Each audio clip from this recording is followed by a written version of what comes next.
আওয়ামী লীগ কে ছিল না, সবাই আওয়ামী লীগ, চারদিকে আওয়ামী লীগের আমলে সবাই আওয়ামী লীগ ছিল, এখন কোনো আওয়ামী লীগ নেই। করে হয়তো সে ধরেন বিএনপি জামাত বা অন্য দল, সেও ধরেন একটা শেখ মুজিব হয়ে উঠছিল, মানে শেখ মুজিবের ছবি বুকে লাগায় সে ধরেন হাজির হয়ে গেছে। এই যে ধরেন এবার ধরেন সে গুলিস্তান থেকে 150 টাকা দিয়ে কালো কোট একটা পয়রা দেন, সেও মুজিববাদী হয়ে গেছে। এই যে কোনোভাবে টিকে থাকার জন্য, অর্থনৈতিক ছোট্ট সুবিধার জন্য নিজের সত্তার, পলিটিক্যাল সত্তা, রাজনৈতিক সত্তা, রাজনৈতিক সাবজেক্টিভিটি যেটাকে বলে, সেটাকে বিসর্জন দিয়ে ক্ষুদ্র সুবিধার জন্য আওয়ামী লীগ হয়ে যে ফাংশন করছে, এর ফলে ফ্যাসিবাদ প্রলং হয়েছে।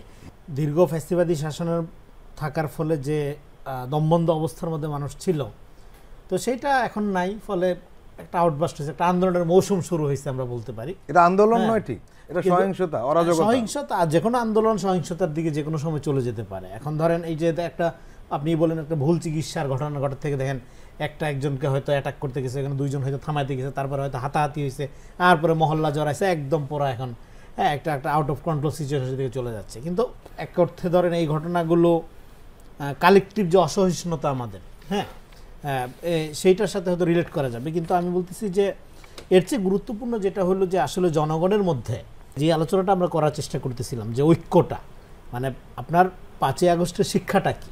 5ই আগস্টের শিক্ষাটা হইল যে বাংলাদেশের মানুষ ঐক্যবদ্ধ হইলে সবই পারে। এবং এই যে জেনারেশন, জেনজি জেনারেশন, যেটাকে আমরা জেনজি বিপ্লব বলতেছি, জেনজি এই অভ্যুত্থান বলতেছি, এইটা কিন্তু একটা সারা দুনিয়াতে একটা ইউনিক ঘটনা। এবং এই জেনজি কি করলো, ধরেন এই জেনজি কিন্তু ওই অর্থে ঐতিহাসিকভাবে একটা রাজনৈতিক বোঝাপড়া, শিক্ষার মধ্য দিয়ে বড় হওয়া, এরকম না, কিন্তু তাদের যে ঐতিহাসিক কর্তাসত্তা, সেটার একটা উন্মেষ কিন্তু এই অভ্যুত্থানের মধ্য দিয়ে ঘটছে। এবং তারা কিন্তু এইখানে দেখেন যে ধরেন যে ব্রাক বিশ্ববিদ্যালয়ের যে ছেলে মেয়েগুলো নামলো, তাদের কিন্তু এইখানে কোটা পাওয়া না পাওয়ার কোনো ইস্যু ছিল না। এই যে সলিডারিটি তৈরি হওয়া, একটা সলিড সলিডারিটি তৈরি হওয়া, এবং সেটা একদম শহর থেকে শুরু করে টপ আরবান এরিয়া, গুলশান থেকে শুরু করে ভুরঙ্গামারির চর পর্যন্ত, এই যে কালেকটিভ একটা সলিডারিটি তৈরি হওয়া, এইটা কিভাবে তৈরি হয়? এটা তৈরি হয় একটা মোরাল কারেজের মধ্য দিয়ে, যে এটা অন্যায়, তুমি এভাবে গুলি করে মারতে পারো না। সেই অন্যায়টা কিন্তু আপনি দেখবেন যে আমাদের এন্টার রাষ্ট্র ব্যবস্থার মধ্যে, সামাজিক ব্যবস্থার মধ্যে, সামাজিক সম্পর্ক নির্ণয়ের মধ্যেই একটা বৈষম্যমূলক ব্যাপার রয়ে গেছে। এখানে বাংলাদেশে মানুষের ওই অর্থে মর্যাদা নাই তো, কারণ আমরা এখনও নাগরিক হয়ে উঠতে পারিনি। এই যে ধরেন কথায় কথায় আমাদের আগের ফ্যাসিস্ট শাসক বলতো যে জনগণ ছাড় দিবে না, জনগণ বলতে কি বুঝে? জনগণ বলতো সে কতগুলো আওয়ামী চোর বাটপার, কতগুলো ছাত্রলীগের ক্যাডার, টাকা দিয়া কিছু লোকজন মিছিলে আনা, যেগুলো হয়তো তার দলও করে না বা সমর্থনও করে না, তো এদেরকে সে জনগণ বলে ইয়ে করতো। কিন্তু কেউ কিন্তু বলে নাই যে আমার রাষ্ট্রের নাগরিকদের ব্যাপারে আমি কনসার্ন, কখনো এটা বলে না। দেখেন এখানে রাজনীতির ধারণাটা কি?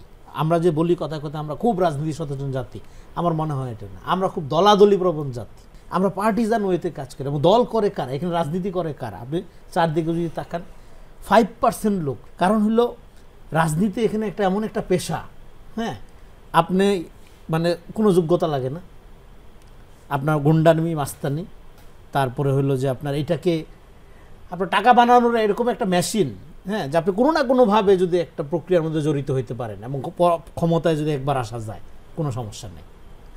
তখন আপনার এলাকায় একটা চেন অফ কমান্ড তৈরি হয়। তো এই চেন অফ কমান্ডের মধ্য দিয়ে ওই এলাকার বা তার ওই নেতার, ওই পাতি নেতার, সে দেখা যায় একটা গলির, একটা 60 ফিট গলির নেতা, ওই গলি তার রুটি রুজির ইনকাম, সে মনে করছে গলির কিং, আরেকজন মনে করছে এক পাড়ার কিং, আরেকজন মনে করছে এক ইউনিয়নের, আরেকজন এক থানার, আরেকজন এক জেলার।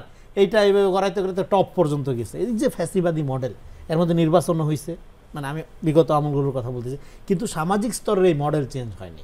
এই জন্য আমাদের কালেকটিভ মানুষের যে মর্যাদা নাই, বাংলাদেশের যে নাগরিক মর্যাদা নাই, আমরা যদি নাগরিক, এখন এই অভ্যুত্থানের পর আমাদের প্রধান দায়িত্ব কি? প্রধান দায়িত্ব হলো এই যে ক্যাওয়াটিক অবস্থার কথা আপনি বলতেছেন, চারদিকে যে অস্থিরতা, একটা মানে একটা বেসুমার এনার্কি, চারদিকে যে আমরা দেখতে পাচ্ছি, এটা কেন দেখতে পাচ্ছি? কারণ আমাদের এই যে ঐক্যের শিক্ষাটা, আমরা আসলে তো রাষ্ট্র মানে মানুষ ঐক্যবদ্ধ হয় কিভাবে? এই যে একটা বললাম যে মোরাল, কালেকটিভ মোরাল স্পিরিট, এখন এই কালেকটিভ মোরাল স্পিরিটটাকে আপনি যখন রাষ্ট্র গঠনে নিয়ে যাবেন, অবশ্যই আপনাকে তাদেরকে সংযুক্ত করতে হবে। তাহলে বোঝা যাচ্ছে রাষ্ট্র পরিচালিত যেভাবে হচ্ছে, সাকিব ভাই যে প্রশ্নটা করলেন, তাহলে সরকারের এজেন্ডাটা কি? সরকার কী প্রায়োরিটি দিচ্ছে? তাইলে প্রায়োরিটি যাই দিচ্ছে, কিন্তু সেটার মধ্যে একটা গ্যাপ, জনগণের সাথে যে সরকারের একটা গ্যাপ, এটা তো পরিষ্কার। সরকারের শুধু গ্যাপটা যদি ধরেন না থাকতো, তাহলে কিন্তু এই লেভেলে এনার্কি দেখার কথা না। ফলে জনগণের সাথে সম্পৃক্ত বাড়ানোর প্রক্রিয়া কি? প্রক্রিয়া হলো রাজনীতি। রাজনীতিহীন ক্ষমতা একটি ফ্যাসিবাদী প্রবণতা, সেটা যেই ক্ষমতায় থাকুক, রাজনীতিহীন, আমি বারবার বলতেছি। ফলে আপনি ক্ষমতায় যদি থাকেন, হ্যাঁ, এখন এই সরকার এখানে যারা আছে তারা কেউ ক্ষমতায়, তারা জনগণের থেকে দায়িত্বপ্রাপ্ত। তারা রাষ্ট্র পুনর্গঠনে যে ফ্যাসিবাদের লম্বা সময়ের পরে আমাদের যে অপূরণীয় ক্ষয়ক্ষতি হয়েছে, আমি বরং আরেকটা কথা বলি সেখানে, দেখেন আমাদের যে রাজনৈতিক ক্ষয়ক্ষতি হয়েছে সেইটা হয়তো পূরণ করা অত কঠিন না, কঠিন অবশ্যই, কিন্তু আমাদের সবচেয়ে অপূরণীয় ক্ষতি যেটা হয়েছে, আমাদের সমাজে যে মোরাল ফ্যাব্রিক্স ভেঙে গেছে। হ্যাঁ, ফ্যাসিবাদের সামাজিকীকরণ হয়েছে। আওয়ামী লীগ কে ছিল না? সবাই আওয়ামী লীগ, চারদিকে আওয়ামী লীগের আমলে সবাই আওয়ামী লীগ ছিল, এখন কোনো আওয়ামী লীগ নেই। এটা তো হইতে পারে না। এবং এখানে আওয়ামী লীগের বিরুদ্ধে যে আন্দোলনগুলো গড়ে উঠছে, সেই আন্দোলনগুলোর মধ্যে দেখেন আপনি যে যেভাবে ব্রুটালি আওয়ামী লীগ দমন করছে, দমন করার মধ্যে দিয়ে আসলে এখানে, হ্যাঁ, এবং এই অল্প কিছু লোক সবসময় আপনি দেখবেন যে আন্দোলন, বৃহত্তর আন্দোলন যে গড়ে ওঠে না, এটার কারণ হলো কি, যে বিখ্যাত লেখক আশিস নন্দী বলছে যে স্বৈরাচারের কালে একটা জনগোষ্ঠীর আত্মশক্তি হারানোর ফলে স্বৈরাচারের বিরুদ্ধে আন্দোলন মাঝে মাঝে প্রবল হয়ে উঠতে দেখা যায় না। এই যে আত্মশক্তি হারাই ফেলছিলাম আমরা, কারণ কি করে হয়তো সে ধরেন বিএনপি জামাত বা অন্য দল, সেও ধরেন একটা শেখ মুজিব হয়ে উঠছিল, মানে শেখ মুজিবের ছবি বুকে লাগায় সে ধরেন হাজির হয়ে গেছে। এই যে ধরেন এবার ধরেন সে গুলিস্তান থেকে 150 টাকা দিয়ে কালো কোট একটা পয়রা দেন, সেও মুজিববাদী হয়ে গেছে। এই যে কোনোভাবে টিকে থাকার জন্য, অর্থনৈতিক ছোট্ট সুবিধার জন্য নিজের সত্তার, পলিটিক্যাল সত্তা, রাজনৈতিক সত্তা, রাজনৈতিক সাবজেক্টিভিটি যেটাকে বলে, সেটাকে বিসর্জন দিয়ে ক্ষুদ্র সুবিধার জন্য আওয়ামী লীগ হয়ে যে ফাংশন করছে, এর ফলে ফ্যাসিবাদ প্রলং হয়েছে। এর ফলে কি হয়েছে? মানুষের চরিত্র নষ্ট হয়ে গেছে। আওয়ামী লীগ তো শুধু একটা রাজনৈতিক সংগঠন না, আওয়ামী লীগ একটা নফসানিয়াত, আমি বলি এটা স্বভাবের অংশ হয়ে গেছে মানুষের মধ্যে। ঘুষ খাওয়াটা খারাপ ব্যাপার, আগেও ছিল, কিন্তু আওয়ামী লীগের আমলে একটা সিস্টেম ছিল। ঘুষের টাকায় আপনি এলাকায় বাড়ি করবেন, তারপরে দাপট নিয়ে শ্রমের লোকজন আপনার পাশ হয়ে সালাম করবে, দোয়া নিবে, আপনি সফল। এই যে লোভ ছিল আমাদের প্রধান স্পিরিট। ব্যতিক্রম ডেফিনেটলি আছে, সেটা আলাদা কথা, কিন্তু আমি বলছি ইন জেনারেল। তো এই অবস্থায় সমাজের তো টোটাল ফেব্রিকটা ভেঙে গেছে। ফলে আপনি যদি একটা গণতান্ত্রিক রাষ্ট্র করতে চান, হ্যাঁ, তাহলে তো আপনাকে এই মোরাল আপরাইজিংও লাগবে এট দ্য সেম টাইম। কোন মানুষ নিয়ে আপনি রাষ্ট্র করবেন? যে ছলে বলে কৌশলে ভোট কিনা, হ্যাঁ, তারপরে 10 কোটি টাকা ব্যয় করে 100 কোটি টাকা বানাবে, মানে ধরেন 10 কোটি টাকা ব্যয় করে এমপি হয়ে 100 কোটি টাকা বানানোর প্রকল্প নেবে, এই বিজনেস করবে না? যে রিয়েলি সলিডারিটি এবং ফিলান্থ্রপি, হ্যাঁ, কে রাজনীতি আকারে নেবে। এই অভ্যুত্থানের পরে আমার কাছে মনে হয় যে রাজনৈতিক দলগুলোর, ইনক্লুডিং সমস্ত রাজনৈতিক দলগুলোর একটা লেসন নেওয়ার দরকার আছে।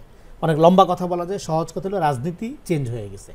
আগে আমরা রাজনীতি বলতে বুঝতাম কি, যে আমি ক্ষমতায় যাব, যাইয়া স্কুল কলেজ মাদ্রাসা এগুলো করব, মানে জনসেবা করব।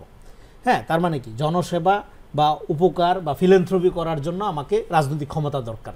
হ্যাঁ, তার মানে পলিটিক্স অ্যাজ ফিলেন্থ্রপি, মানে রাজনীতিকে আমি একটা জনসেবার টুলস আকারে দিতে। এখন এটা না, এখন উল্টাটা, এখন হলো ফিলেন্থ্রপি অ্যাজ পলিটিক্স। বাচ্চারা এটা করে দেখাচ্ছে। বাচ্চারা কিন্তু ক্ষমতার জন্য যায় নাই, ও রাস্তার ড্রেন পরিষ্কার করছে, গ্রাফিতি করছে, ট্রাফিক নিয়ন্ত্রণ করছে। এই যে জেনজির স্পিডটা হলো এই জায়গায় খুঁজতে হবে, ফিলেন্থ্রপি অ্যাজ পলিটিক্স। হ্যাঁ, আপনি 10,000 কোটি টাকার মালিক হবেন, তারপরে 10 কোটি টাকা দান করবেন? নো, আপনার এক প্লেটের খাবার আছে, আধা প্লেট আমার দেন, আগে অভুক্তকে দেন, তারপরে দেখবো আপনি কেমন। হ্যাঁ, এই যে ফিলেন্থ্রপি অ্যাজ পলিটিক্স, এই জায়গা থেকে আমরা যদি রাজনীতিকে ফ্রেম করতে পারি, তাহলে আমরা বরং এই অভ্যুত্থানের যে স্পিরিট বলি, এটার কাছাকাছি থাকতে পারবো।